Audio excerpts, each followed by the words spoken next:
¿Qué es lo que dice Luis Molina? Entonces, acuérdense de nuevo, los dos extremos, la soberanía de Dios y la libertad humana. En el caso del tomismo, Santo Tomás de Aquino y San Agustín aceptan que Dios influye en nuestra voluntad, ¿cierto? La idea de Luis Molina es no. Dios no influye en nuestra voluntad, pero Dios opera de la siguiente manera. Miren esta idea. Luis de Molina dice lo siguiente. Antes de crear el mundo, Dios empieza a ver, en su mente empieza a pensar en diferentes universos que él podía crear. En uno de esos universos, él me crea a mí, o él me imagina a mí, a Hugo, y dice, ok, voy a poner a Hugo en estas circunstancias. Y en este universo, bajo ciertas circunstancias, Hugo va a escoger el camino del catolicismo y él va a perseverar y él se va a salvar. Entonces él imagina todas las posibilidades que ustedes se puedan imaginar y él se da cuenta de que bajo ciertas circunstancias yo voy a tomar por mi libre albedrío, por mi propia libertad y por mi propia decisión, yo voy a tomar ciertas decisiones sin que él influya en mi voluntad, pero bajo ciertas circunstancias yo voy a tomar ciertas decisiones que me van a llevar a la salvación. ¿Ok? Entonces, miren la gran diferencia. En el molinismo, Dios no interfiere en la voluntad, pero interfiere en los eventos externos y los organiza de tal manera que yo, a lo largo de mi vida, voy a escoger por mi propia voluntad voy a tomar ciertas decisiones que me van a llevar a la salvación. Pero ¿quién creó ese universo? ¿Quién creó esas condiciones? Dios. Por lo tanto, Luis Molina respeta el elemento de la gracia y respeta el elemento de la soberanía, porque al final del día yo soy salvo, si bien es por las decisiones que tomo, al final del día es Dios el que establece esas circunstancias para que yo tome las decisiones que me conducen a la salvación. Entonces, esa es la gran diferencia que vemos entre lo que se llama el molinismo y lo que es el tomismo o el agustinianismo, en el que Dios influye dentro de la voluntad. Entonces, de nuevo, en el molinismo Dios organiza las circunstancias para que la persona, para que el predestinado se salve. Y en el tomismo Dios actúa en la voluntad, ¿cierto? Para orientarme a mí, moverme a mí hacia ciertas cosas. Por ejemplo, digamos que me mueve a que un día yo me levante con el deseo de leer la Biblia y cuando leo la Biblia me inspira y así llego a la fe y así profeso mi fe y me mantiene estimulando internamente para que yo pueda perseverar. Entonces, ese es el lado tomista, el lado en el que Dios influye en uno, en la voluntad de uno, y el lado molinista es el que Dios influye en las circunstancias, más no internamente. ¿Cuál es la solución? ¿O cuál es la posición católica? ¿Molinismo o tomismo? Y aquí viene el punto importante. A finales del siglo XVI se empezó a dar este debate y empezó a haber una profunda controversia entre la orden de los dominicos, de Santo Tomás de Aquino, y la orden jesuita que tenía esta idea del molinismo. Y unos acusaban a los otros. Los tomistas acusaban a los molinistas de semipelagianos, ¿cierto? La herejía del pelagianismo, donde se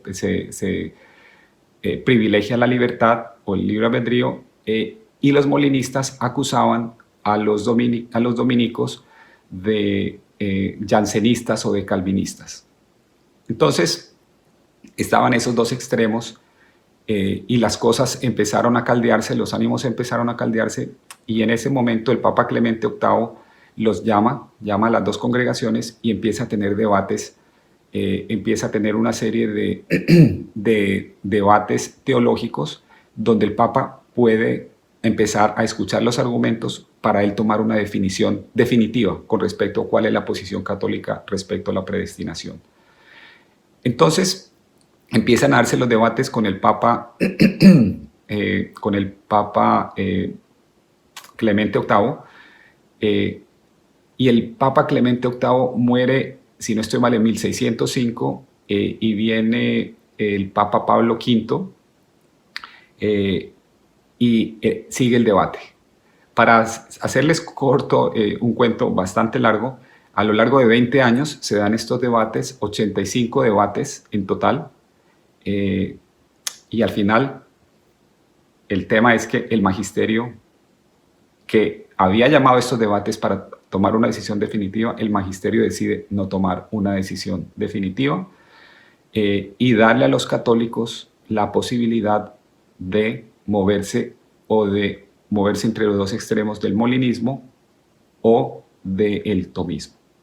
Entonces, esto es muy interesante porque nos muestra que en este tema, que es un tema tan complejo, es un tema donde hay tanto misterio, la Iglesia ha decidido no tomar una posición. Lo cual es distinto, por ejemplo, al calvinismo, donde claramente toman la posición de la soberanía de Dios, por lo tanto para ellos en la práctica no existe libre albedrío, y está, por ejemplo, otros movimientos que están surgiendo incluso dentro del protestantismo, por ejemplo, una corriente que se llama el provisionalismo, que es totalmente opuesta, y se van al otro extremo, donde prácticamente el hombre por sí mismo puede tomar la decisión de tener fe, y donde el hombre casi que por su mismo esfuerzo se salva. Entonces, este es un muy pequeño resumen de lo que es la doctrina católica de la predestinación. Entonces, para resolver la pregunta, ¿creen los católicos en la predestinación? La respuesta es sí. ¿Tienen los católicos un mecanismo definido para cómo se hace la predestinación? La respuesta es sí y no. Se tienen opciones, uno puede optar y uno puede ser un católico molinista o uno puede ser un católico tomista o vanesianista, como quieran llamarlo. Y al serlo, uno es un católico ortodoxo. Hay personas que pueden decir, no, yo prefiero irme con Santo Tomás de Aquino, otros pueden decir, no, yo prefiero sostener la posición de Luis de Molina, o hay otras posibilidades incluso en esos dos extremos.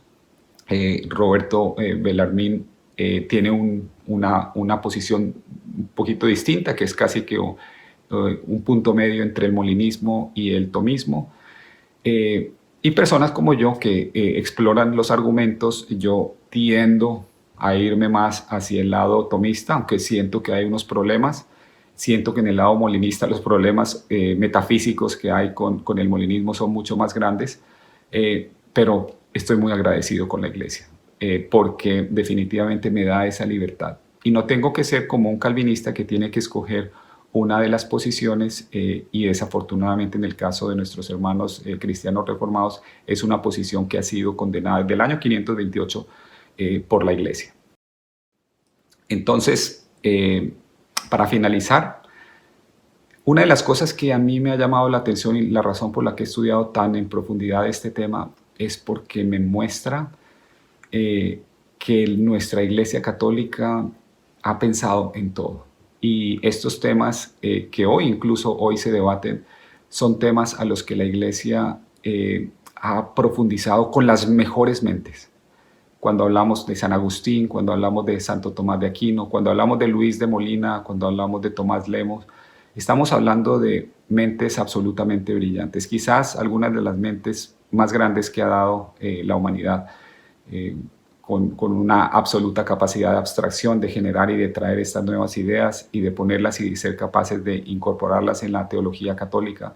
Entonces debemos ser muy agradecidos con esa herencia que hemos recibido, con el hecho de que Dios ha otorgado enormes gracias a su Iglesia al enviar a todos estos santos, a todas estas personas con esa tremenda capacidad de poder elaborar esta compleja teología y de obviamente al final del día lo que importa es cómo toda esta teología es consistente con la Biblia. Y lo que yo puedo decirles es que, si ustedes me preguntan a mí, ¿está el molinismo entra en conflicto con la Biblia? No, el molinismo es profundamente bíblico, al igual que el tomismo. Lo que pasa es que en la Biblia, en algunos pasajes, pareciera que está fortaleciendo o pareciera que favoreciera la posición tomista, en algunos otros pasajes pareciera que estuviera favoreciendo la posición molinista. Por lo tanto, la Iglesia en su profunda sabiduría ha decidido no dar una una posición definitiva o infalible, sino que nos ha dejado la libertad de movernos con